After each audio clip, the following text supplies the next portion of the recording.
आज दुखवटा जाहीर करण्यात आला आहे। समाजातील प्रत्येक वर्गापर्यंत विकास पोहोचवण्यासाठी भाजपा कटिबद्ध असल्याचं भाजपाचे नवनियुक्त राष्ट्रीय कार्यकारी अध्यक्ष नितीन नबीन यांनी म्हटलं आहे। ते आज माध्यमांशी संवाद साधत होते। पंतप्रधानांच्या सशक्त नेतृत्वाखाली विकास प्रत्येक गाव शहरापर्यंत पोहोचला असल्याचं त्यांनी सांगितलं।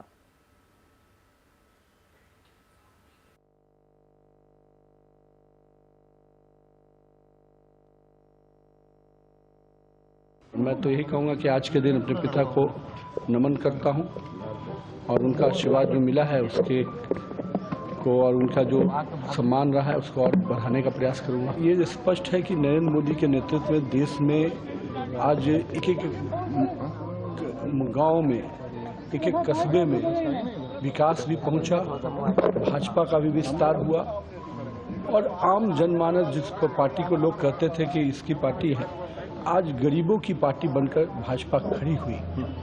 कोई ऐसा वर्ग नहीं है जिसको भाजपा ने एनडीए गठबंधन ने विकास की योजनाओं से छुआ नहीं। भाजपाच्या राष्ट्रीय कार्यकारी अध्यक्षपदी बिहार सरकारमधले मंत्री नितीन नबीन यांची काल नियुक्ती करण्यात आली। त्यांच्या अभिनंदनाचा सोहळा आज दिल्लीत भाजपा मुख्यालयात होणार आहे।